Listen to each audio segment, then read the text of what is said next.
Alright, what is going on, my friends? It is early in the morning. We are over here, or Lakeland, I guess. I was going to say Bartow.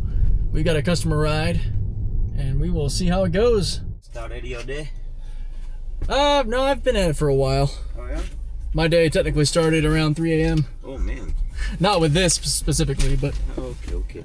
So this is what you do, or this just just a side? This is my main source of income. Okay. Between this and being an up-and-coming content creator, I'm pretty busy. Right. Wrecker Highway, got it. Temperature feel okay? Yeah, good, cool, thank you. No problem.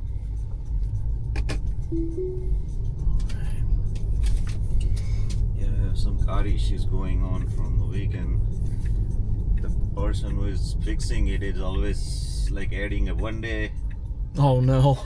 Like, it's gonna be ready tomorrow. So hopefully tomorrow ends today for me. I hope so. I had a buddy who went through something like that, and eventually 6 months went by, and he had to actually go and tow his truck away from the guy. Oh yeah? That was more of a sort of trusted garage mechanic that people referred, and turns out he was not a good person to send your stuff to. I guess this guy. I guess he's one of my customer and seems reliable. So let's see. All right, very good.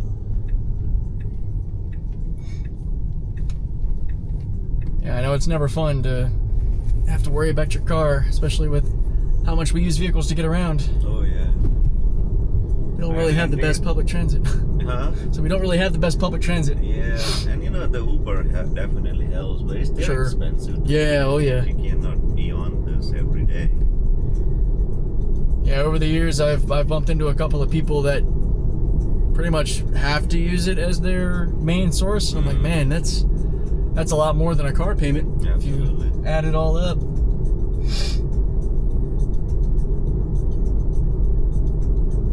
So you work like a whole day with this, or it just depends? It kind of depends. Yeah, I have more of a monetary goal versus an hourly goal, or how long I'm out. Right. I like to aim for at least about $100 on the day. If I get over that, that's kind of a bonus for me. Right. I'm fortunate that I'm sort of retired from the military in a way, so I get a little bit from Uncle Sam that helps take care of a lot of the bills. That's good. And I have my other ventures through a couple of YouTube channels I started that are, pennies of a dollar right now, but eventually with enough work will be a nice source of income. Well, that's good.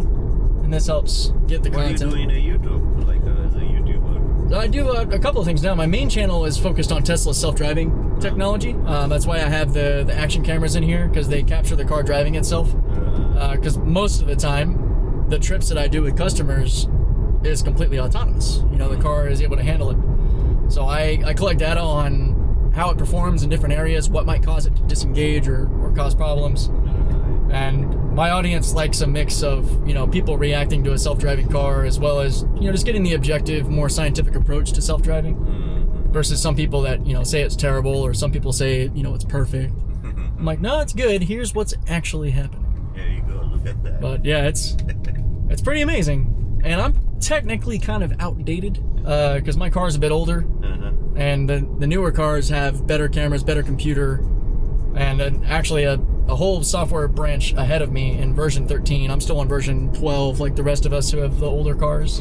And by older, I basically mean probably older than 2023. It's relatively recent that the hardware for cars came out. Yeah. But aside from that, I am in the gaming world now. I'm up at 3 in the morning because I'm live streaming a game called Star Citizen on Tuesdays and Thursdays. The rest of the days I just kind of play on my own with some buddies and get some content. It's a space sort of simulator sci-fi type of game that I've always loved playing, and I've always wanted to get into the streaming gaming content. And that channel is actually taking off a little bit faster than my original channel did. So I was like, all right, well let's run with it. And I think you have a more audience with the gaming than, I guess, I don't know. It kind of depends, yeah. There's definitely some niches to fill. Like for me, the gaming channel is definitely going to focus in pretty hardcore on one particular game called Star Citizen, the space sim. Maybe when I get bigger, I can maybe branch into other things. YouTube is kind of punishing when you diversify. Twitch maybe not as much, which is Twitch and YouTube are the two that I stream to. And then I'll make video content to specifically put on the YouTube channel where I maybe cut down a 2-hour live stream into like a 20-minute video that shows what was going on. But there's a lot of interest in certain spaceships in that game, and you know, it's a game that's been in active development for like 15, 16 years. And it's just massive game that when it's working really well will be one of the best games you could ever play, really. It's got a history of bugs and problems, and I don't know, in a way I think it's kind of akin to the way SpaceX and Tesla sort of move with their technology, because they try to take on really big problems. They move fast, they break things, they blow up rockets, you know, but at the end of the day, the technology and the advancement is incredible. And Star Citizen is kind of like the gaming version of that. You know, they're trying things that nobody has had really the deep enough pockets for, or the board of directors that would okay it. Like server meshing, where you actually have several servers that are all active in the same area, and one server is able to register you passing through different servers in the same zone or shard. So as an example, like let's say that Toyota is technically in a different server than me, but we're traveling together in the same server space. It's totally insane. Like that's never been a thing in the gaming world. And like in the game, if I was to shoot a bullet, the server would need to be able to pick up me shooting that bullet and go through to another server and still hit accurately and do all these things. It's like going between different dimensions basically in the gaming world. And it definitely has its problems, but it's showing that it actually works. Like the proof of concept. Overcome with it, like time goes. So. Yep. And it'll revolutionize the way a lot of games are played, because it allows you to supersede sort of scale limits in games, because you run into performance issues or like just how much a server can handle, you know, depending on how many players are in there and how many things the game's trying to remember are in different places. It's a lot for a computer. So, but yeah, it's really cool to follow, you know, with all the problems that come with it. But it's been a good time. I'm enjoying it. I'm just trying to balance now doing everything. Yeah, I know. Making sure that this channel doesn't get neglected because of the gaming stuff. Yep. Every little bit helps. And you got to keep up with everything. And, you know. Fortunately, I've got a strong wife that's able to smack me around and keep me focused when I start to get a little bit too crazy. She's like, hey, reel it in. You're getting a little too crazy. Because I'll totally hyperfixate on something and just dive into it. And other things will seem like disappear. I gotta reel back out and be like, all right. Let's refocus. Yeah. I think that this is the age I think you can do, you know, whatever you like to do and try to achieve it. Yeah. So try to stay hungry and achieve those goals. Absolutely. There are good times, there are bad times, but don't give up, that's it. Yep, exactly. Adapt and overcome. Yep. Because 50, you're not gonna able to do all this, you know what I mean? So. Yeah.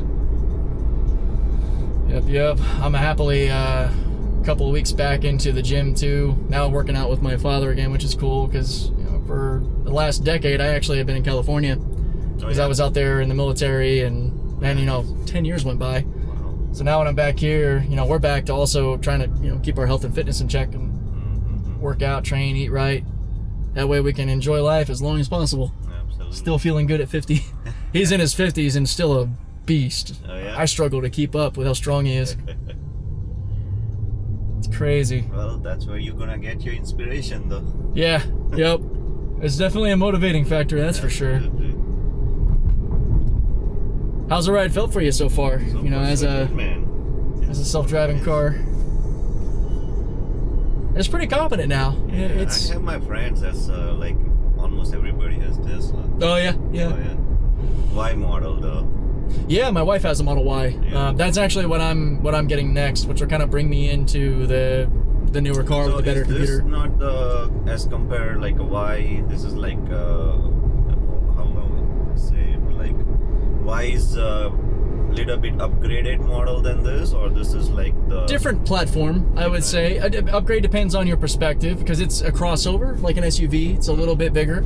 This is the sedan, so they're both fantastic vehicles. It's the Model Y, you know, it sits up a bit bigger. It's got the full hatch, more storage space. Right. This is a bit smaller, a bit more nimble, a little bit more sporty, fun to drive.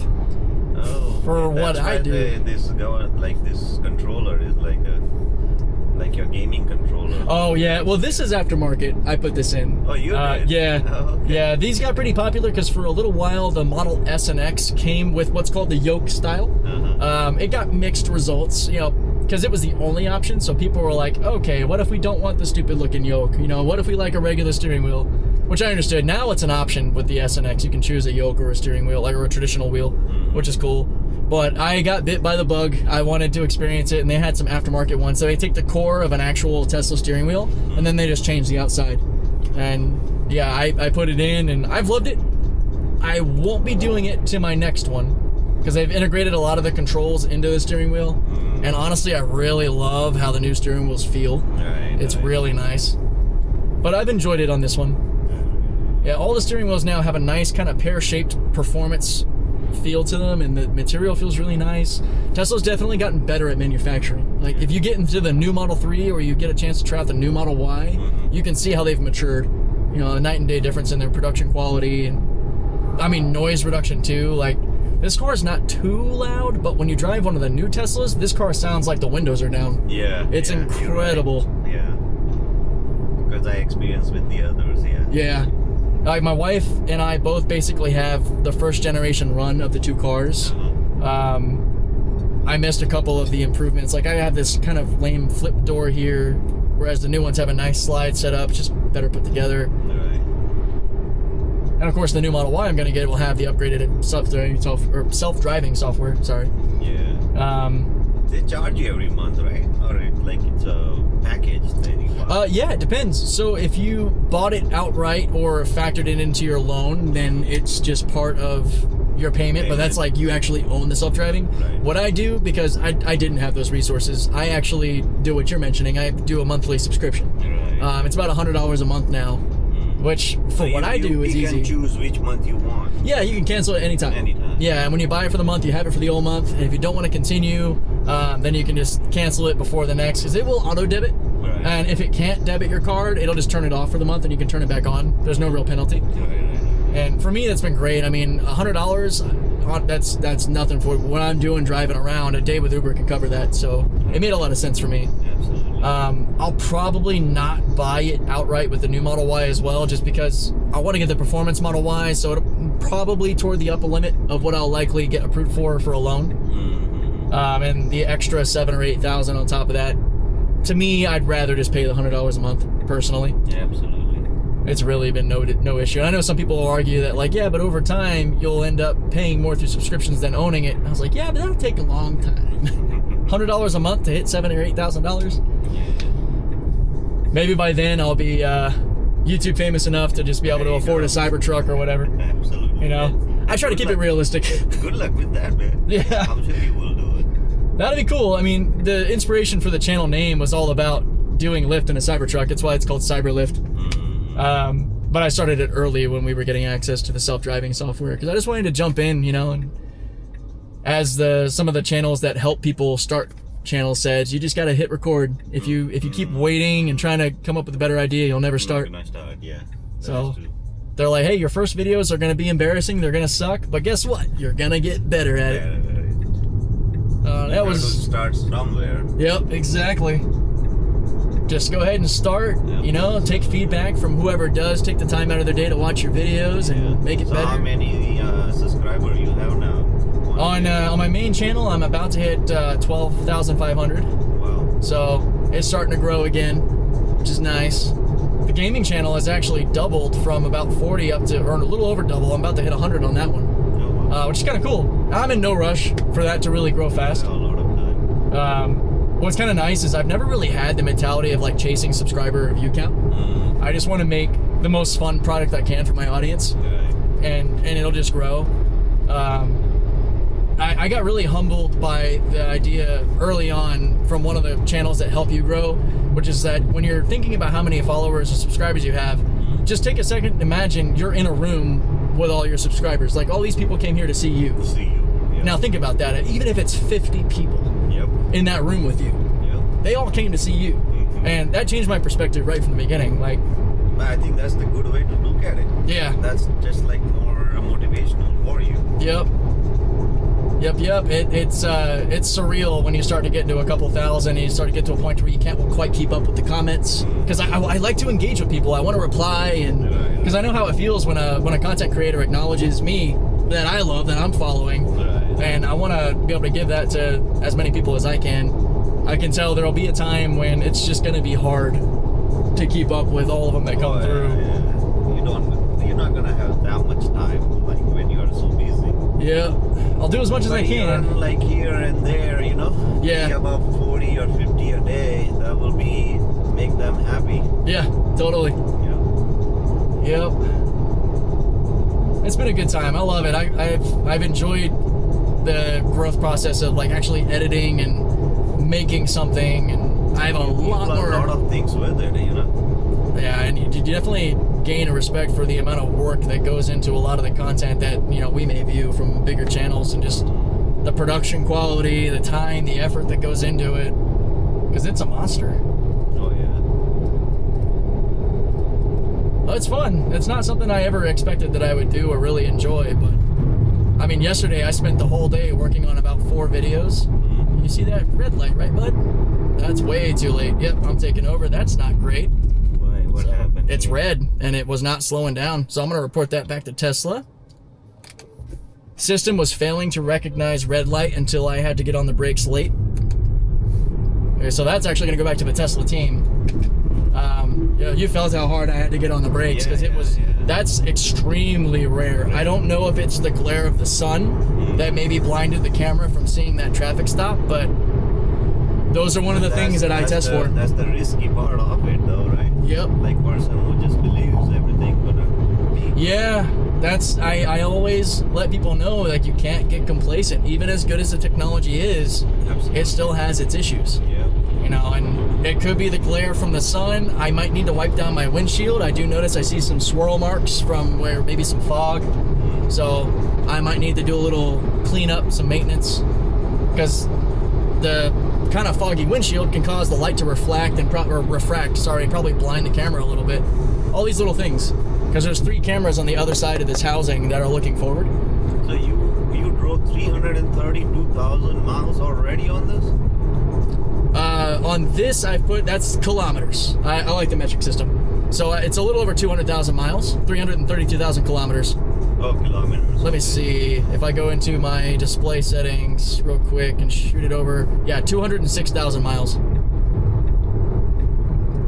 Yeah, I've driven this thing quite a bit.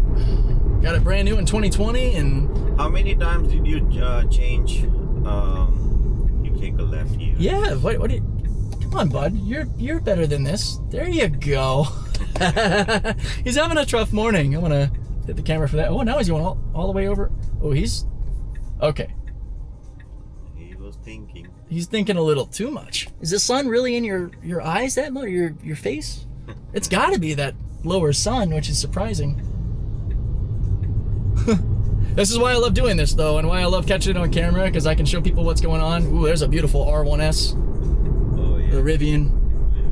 Yeah, my wife's actually thinking about getting the R2 when it comes out, which is a slightly smaller, about $45,000 version of that truck.